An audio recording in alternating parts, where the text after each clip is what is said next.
अच्छी और सच्ची खबरों में सबसे पहले बात कारगिल विजय दिवस की, जिसके 25 साल पूरे होने के मौके पर आज देश भर में विजय दिवस का जश्न मनाया गया। हर आम और खास ने कारगिल युद्ध के शहीदों को श्रद्धांजलि दी और इस मौके पर प्रधानमंत्री नरेंद्र मोदी द्रास के कारगिल वॉर मेमोरियल पहुंचे और उन्होंने कारगिल युद्ध को बलिदानियों को याद कर उन्हें श्रद्धांजलि भी दी।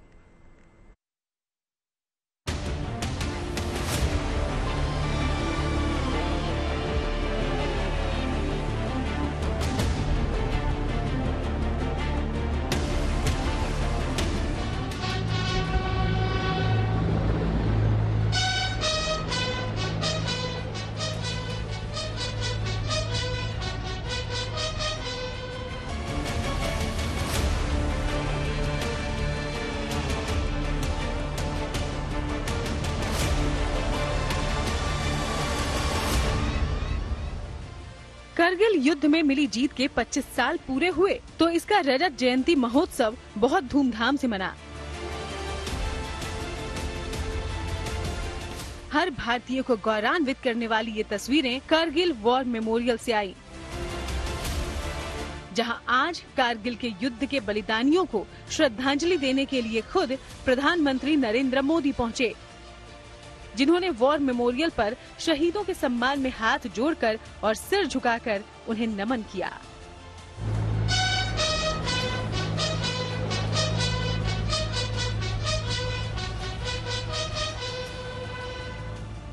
इस मौके पर कारगिल युद्ध के योद्धा और शहीदों के परिजन भी वहां मौजूद रहे, जिनसे प्रधानमंत्री ने मुलाकात की। इस मुलाकात के अलावा वो म्यूजियम भी गए, जहां उन्होंने साल 1999 में लड़े गए इस युद्ध से जुड़ी निशानियों को देखा।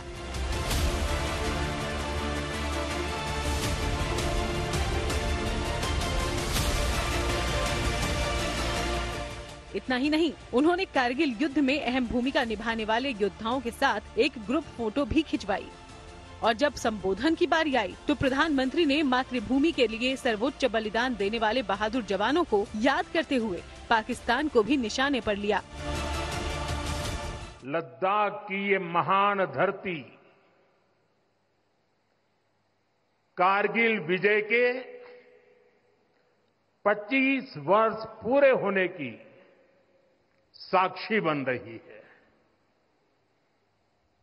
कारगिल विजय दिवस हमें बताता है कि राष्ट्र के लिए दिए गए बलिदान अमर होते हैं। मुझे याद है किस तरह हमारी सेनाओं ने इतनी ऊंचाई पर इतने कठिन युद्ध ऑपरेशन को अंजाम दिया था। मैं आतंकवाद के इन सरपरस्तों को कहना चाहता हूं कि उनके नापाक मंसूबे कभी कामयाब नहीं होंगे। जिस जगह पर आज ये रजत जयंती महोत्सव मनाया गया, उसी जगह पर ठीक 25 साल पहले भारतीय सेना ने इन्हीं ऊंची चोटियों पर करीब 60 दिनों तक ये भीषण युद्ध लड़ा था, जिसमें भारतीय सेना ने अपने 526 सैनिकों को खोया था, जबकि 1363 जवान गंभीर रूप से घायल हुए थे, जिनके अदम्य साहस को याद करते हुए हर साल 26 जुलाई के दिन कारगिल विजय दिवस यूं ही मनाया जाता है। इस युद्ध से जुड़ी रोंगटे खड़े कर देने वाली यादें आज भी कारगिल वॉर के इन योद्धाओं के जहन में ताजा है। आप ये देखिए ना, अगर मैं मजबूत तोपों की बात करता हूँ तो वो 155 मिलीमीटर तोप वहां पर है, लेकिन उस 155 मिलीमीटर तोपों से भी ज्यादा घातक ये तोपें हैं भारतीय सेना की, जो युवा अधिकारी थे और बहुत फुर्ती से ये चढ़े और अपने ऊपर आर्टिलरी फायर कॉल करना, ये तो बहुत खतरनाक होता है, क्योंकि अपने शैपनल से अपनी जान जा सकती है। आपकी बात एकदम सही है। और जब हम बोफोर्स की बात करते हैं तो प्लेन्स के अंदर जो डेंजर एरिया बोलते हैं तकरीबन 250 मीटर है। एंड आप देखिए, हम लोग तो 30 मीटर से भी कम, मतलब हमारे और दुश्मन के बीच में फासला था, लेकिन डिसीजन लेना था चाहे, क्योंकि अगर वो डिसीजन हम नहीं लेते, हो सकता है कि पाकिस्तानी जो हमारे ऊपर काउंटर अटैक कर रहे थे उसमें सफल हो जाते, और उस समय पर मेरे ख्याल से बुलेट से ज्यादा वो हम लोगों को बोल्डर्स रोल करके मार सकते थे, और हमारे उसमें 8 साथी पहले ही शहीद हुए थे। तो इसलिए वो डिसीजन लेना जरूरी था। हो सकता है डिसीजन गलत भी होता, उस डिसीजन की वजह से हो सकता है कि हमारे ज्यादा कैजुअलिटी होते, लेकिन भगवान का शुक्र है कि जहां पर पहले 2 गोले चाहिए थे वो एग्जैक्टली वहीं पर आए, और हम लोग इसलिए बचे क्योंकि माउंटेन्स में क्या होता है, जब गोला गिरता है तो उसके स्प्लिंटर्स ऐसे हवा में ऊपर जाकर के, और माउंटेन का जो लेआउट होता है उसकी वजह से नीचे गॉर्ज में वगैरह गए। और लेकिन पाकिस्तानी क्योंकि अभी बोफोर्स की फायरिंग स्टार्ट हो गई है और उनके पास और कोई चारा नहीं था, तो उनको भी थोड़ा सा पीछे हटना पड़ा, और जिसकी वजह से कि ये काउंटर अटैक जो था वो विफल करने में हम सफल रहे। करगिल में लड़े गए इस युद्ध से भारतीय सेना ने कई सबक लिए और दुश्मनों से इलाके की सुरक्षा के लिए कई जरूरी कदम भी उठाए, ताकि दोबारा पाकिस्तान 1999 जैसी साजिश को अंजाम न दे सके। इन्हीं तैयारियों से जुड़ा एक वीडियो इस मौके पर सेना की ओर से जारी किया गया, जिसमें करगिल युद्ध लड़ने वाले रणबांकुर बल्कि देश के अलग अलग राज्यों और सेना की कमांड में भी करगिल युद्ध के इस रजत जयंती कार्यक्रम का आयोजन हुआ, जिसमें आम और खास सभी ने बढ़ चढ़ कर हिस्सा लिया।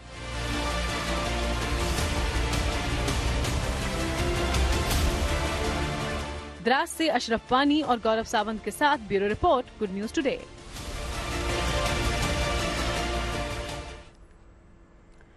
और अब एक ऐसी खबर जो विस्तारवादी चीन की चिंता बढ़ाने के लिए काफी है। आज कारगिल विजय दिवस के मौके पर प्रधानमंत्री नरेंद्र मोदी कारगिल वॉर मेमोरियल पर श्रद्धांजलि अर्पित करने के बाद लद्दाख में श्रृंखला टनल प्रोजेक्ट के लिए पहला वर्चुअल ब्लास्ट करने पहुंचे। और ये दुनिया की सबसे ऊंचाई पर बनने वाली टनल होगी, जिसके बनने से न सिर्फ पाकिस्तान बल्कि चीन सीमा तक भारतीय सेना की पहुंच आसान हो जाएगी। साथ ही साथ लाहौल स्पीति, लद्दाख और लेह में साल भर देश दुनिया के पर्यटक पहुंच सकेंगे। वो लद्दाख में जांस्कर घाटी से जोड़ने वाली एक महत्वपूर्ण कड़ी के रूप में काम करेगी। आज लद्दाख में भी विकास की नई धारा बनी है। सिंकुल्ला टनल, इसके निर्माण का काम शुरू हुआ है। सिंकुल्ला टनल के जरिए लद्दाख पूरे साल हर मौसम में देश से कनेक्टेड रहेगा। ये टनल लद्दाख के विकास और बेहतर भविष्य के लिए नई संभावनाओं का नया रास्ता खोलेगी। इस इलाके में साल के 4-5 महीने बर्फ जमी रहती है और ठंड भी जानलेवा पड़ती है। ऐसे में इस सुरंग के निर्माण से हर मौसम में न सिर्फ बॉर्डर तक सेना की पहुंच आसान होगी, बल्कि इलाके के लोगों को और पर्यटकों को भी इससे काफी फायदा होगा। खुद प्रधानमंत्री नरेंद्र मोदी ने इस श्रृंखला टनल की अहमियत का जिक्र अपने भाषण में किया। हम सभी को पता है कि कठोर मौसम की वजह से लद्दाख के लोगों को कितनी मुश्किलें आती हैं। सिंकुल्ला टनल के बनने से ये मुश्किलें भी कम होगी। मैं लद्दाख के मेरे भाई बहनों को इस टनल का काम शुरू होने के लिए विशेष बधाई देता हूं। 4.1 किलोमीटर लंबी ये टनल नीमू पदुम दारचा रोड पर बनाई जाएगी। बताया जा रहा है कि इसके निर्माण में करीब 1681 करोड़ रुपए का खर्च आएगा। ये ट्विन ट्यूब टनल है, जिसका निर्माण BRO यानी बॉर्डर रोड ऑर्गेनाइजेशन कर रही है, जिसकी सबसे बड़ी खासियत ये होगी कि इस पर तोप और मिसाइल का भी असर नहीं होगा और युद्ध के हालात में ये सुरंग न केवल आसानी से आवाजाही के लिए महत्वपूर्ण होगी, बल्कि हथियारों, मिसाइलों और ईंधन के भंडारण के लिए भी इस्तेमाल में आ सकेगी। सिंकुल्ला सुरंग जो शुरू होगी, उससे लद्दाख की सुरक्षा पर क्या असर पड़ेगा? ऐसे से उसमें मूवमेंट जो है हमारी ना, वो सारा साल चल सकेगी जी। और एक दफा वो उधर रोहतांग के ऊपर एक टनल ऑलरेडी है, उसके बाद में ये टनल बन गई, सड़क और भी अच्छी हो गई है, तो जो हमारे ट्रुप्स की मूवमेंट है या लॉजिस्टिक्स की मूवमेंट है वो बहुत आसान हो जाएंगी। गलवान घटना के बाद से चीन से सटे बॉर्डर इलाके में सेना की सहूलियत के लिए सड़कों, सुरंगों और पुलों का निर्माण तेजी से किया जा रहा है, ताकि हर मौसम में बॉर्डर पर सेना और उसके साजो सामान की सप्लाई की जा सके। शिंकुला टनल का निर्माण भी इसी मकसद से हो रहा है। उम्मीद जताई जा रही है कि ये टनल 3 साल यानी कि साल 2027 तक बनकर तैयार हो जाएगी। द्रास से अशरफ वानी और गौरव सावंत के साथ bureau report, good news today.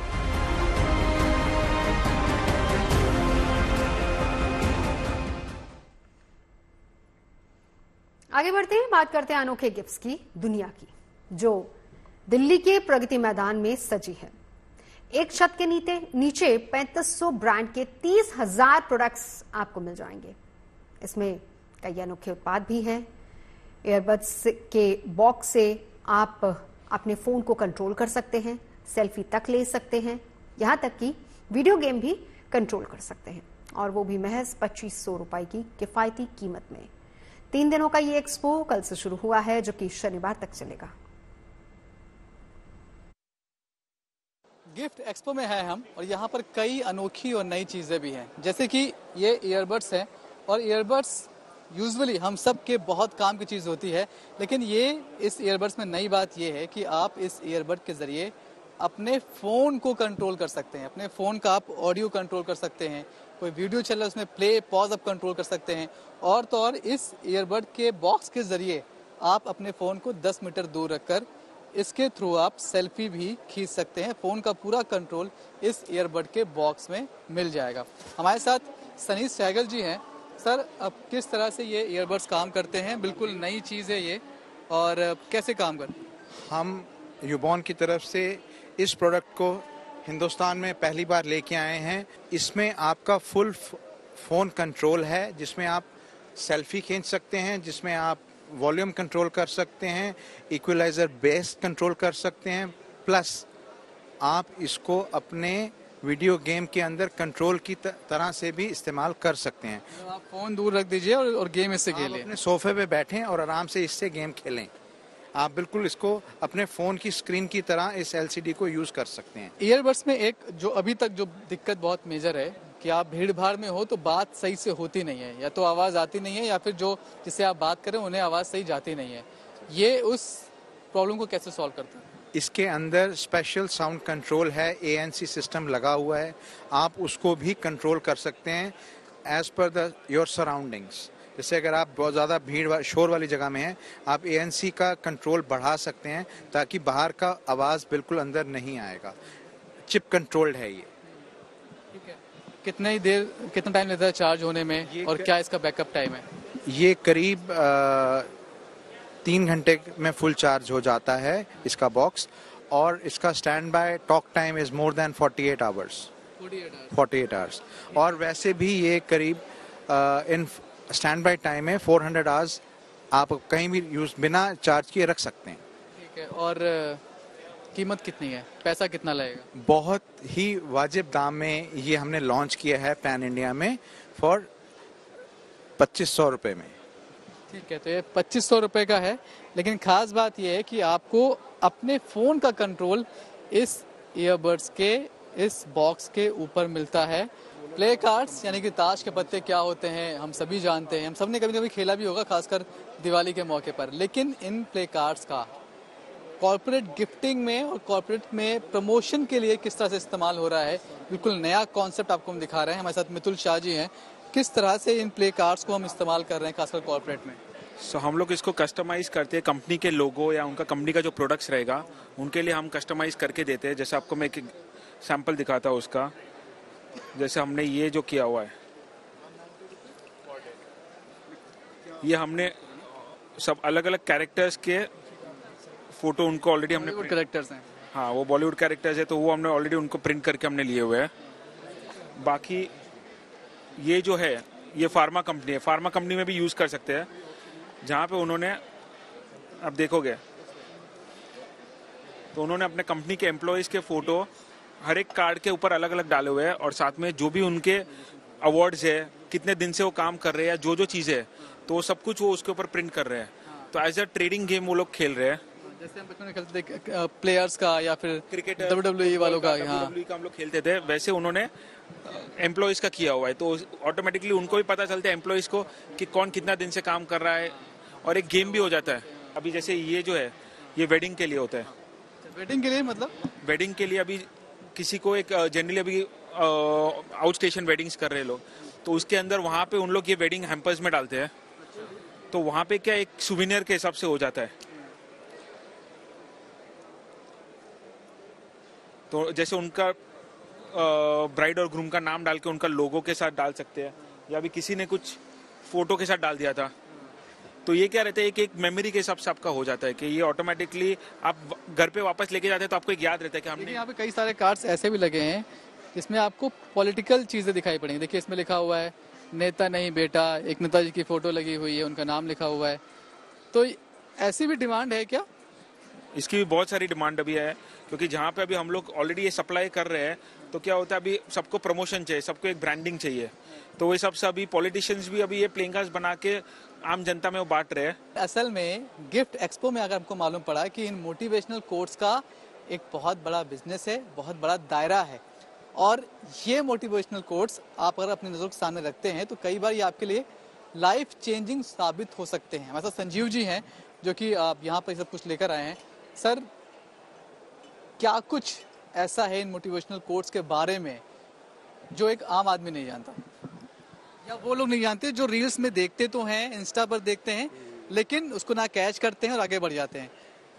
एक सिंपल सी चीज़ है जो सबको पता है कि out of sight out of mind. अगर हमारी चीज़, कोई भी चीज़ जो है हमारे सामने नहीं है, वो हमारे माइंड से निकल जाती है।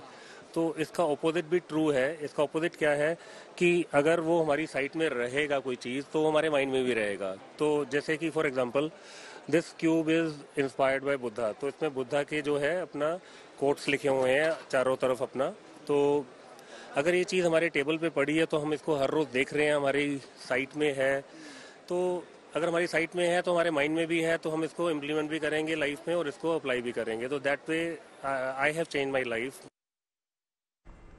तो छोटे से बड़े हर तरह के गिफ्ट्स आपको यहां पर मिल जाएंगे इस गिफ्ट एक्सपो में। 3 दिन का एक्सपो है, शनिवार तक चलेगा, आप भी जाकर एक्सप्लोर कर सकते हैं इसको, हर तरह के गिफ्ट्स। और साथ ही साथ यहां पर आपको यह भी पता चलेगा कि हमारे हिंदुस्तान में कितने इनोवेटिव आइडियाज हैं लोगों के पास और किस तरीके से उन इनोवेटिव आइडियाज पर काम हो रहा है, जो कि यहां पर एक छत के नीचे आपको एक साथ मिल जाएंगे गिफ्ट्स के रूप में।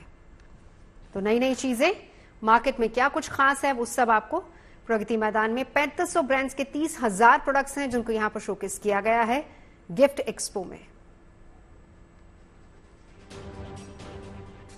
तो वैसे भारत में भी कॉर्पोरेट गिफ्टिंग का चलन तेजी से बढ़ा है। मार्केट रिसर्च के मुताबिक अगर साल 2022 में बात की जाए तो कॉर्पोरेट गिफ्टिंग का बाजार 12,000 करोड़ दर्ज किया गया, जो कि साल 2027 तक माना जा रहा है कि 18,000 करोड़ तक जा सकता है।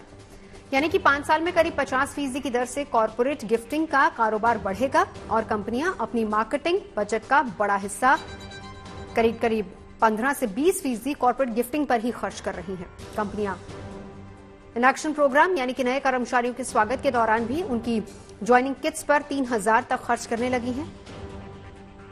यानी तेजी से बदलते दौर में कंपनियां अपने कर्मचारियों के अलावा ग्राहकों को खुद से जोड़ने के लिए कॉर्पोरेट गिफ्टिंग का इस्तेमाल कर रही है। बेहतर संवाद को बढ़ावा देने के लिए कॉर्पोरेट गिफ्ट्स का सहारा लिया जाता है। हालांकि इस दौरान ज्यादा व्यावहारिक और उपयोगी उत्पादों को गिफ्ट्स के तौर पर देने का चलन बढ़ा है। इनमें इको फ्रेंडली उपहारों की भी अच्छी खासी हिस्सेदारी है। स्टार्टअप से लेकर कई अंतर्राष्ट्रीय कंपनियां इन्हें बनाने में जुटी हुई हैं। खबरें सच्ची होनी चाहिए, अच्छी खुद ब खुद लगती हैं। Navjot Randhawa signing off. आप सुनते रहिए गुड न्यूज और देखते रहिए गुड न्यूज।